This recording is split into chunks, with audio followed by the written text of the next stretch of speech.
Hi, it's Ashley. I'm here today to share with you one of my very favorite tips for focusing, narrowing in your focus on a single thing that you need to get done while also eliminating all distractions from your mind. So if you're anything like me, you go from one thing to the next thing to the next thing that reminds you about this other thing that you've got to go do.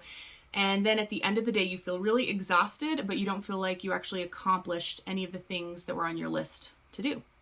So what I do when I time block my schedule out is I have a little trick that I use. But before I share it with you, I want to tell you about a couple of books that I'm reading and some of the quotes in here that really are relevant to this topic. So this is called Essentialism, The Disciplined Pursuit of Less by Greg McKeown. And you've probably heard this before, but I'm going to read it to you again. The word priority came in the English language in the 1400s. It was singular. It meant the very first or prior thing. It stayed singular for the next 500 years. Only in the 1900s did we pluralize the term and start talking about priorities.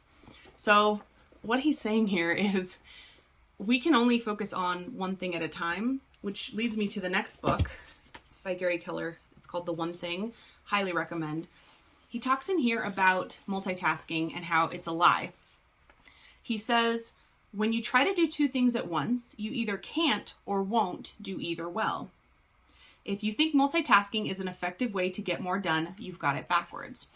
So really, in order to get anything done effectively, we have to focus in. We have to be present. But in my mind, and I'm sure this has happened to you, things pop up. Like if I'm trying to write or if I'm trying to work on a project, these other things that I know are going on. I know people are waiting on projects. I know that so-and-so asked if I could text them about this thing. I know, all this is floating around up here.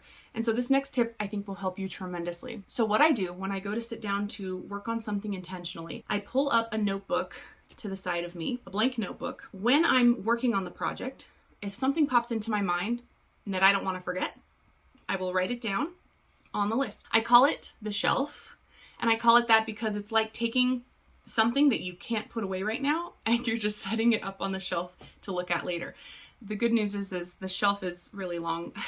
You can put a lot on it.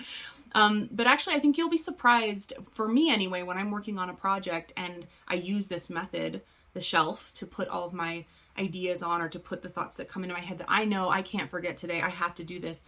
Not only does it make a nice list of all the things that I had floating around in my head, so it's like a brain dump, but also when I'm done with the project, I can come back to it and then prioritize what's on that list. So whatever the next priority is, that's the one that I will focus on. Put it into my calendar, call that person that I said I'd call, send that email that I said I would send. And so having that shelf there serves both purposes. One, to dump the brain as you're focusing so that you don't have to worry about that thought that came up while you're working on this other not related project. And then when you're done, you have it in a list so you know how to put it in your calendar or how to get it done. This allows me to feel so much better about getting my work done without distraction and finishing really strong. And I hope that this tip helped you. For more information, you can read the description box below. I will link both of the books as well as ways you can get in touch with me. If there's anything I can do to support you, I'm here for you. You've got this.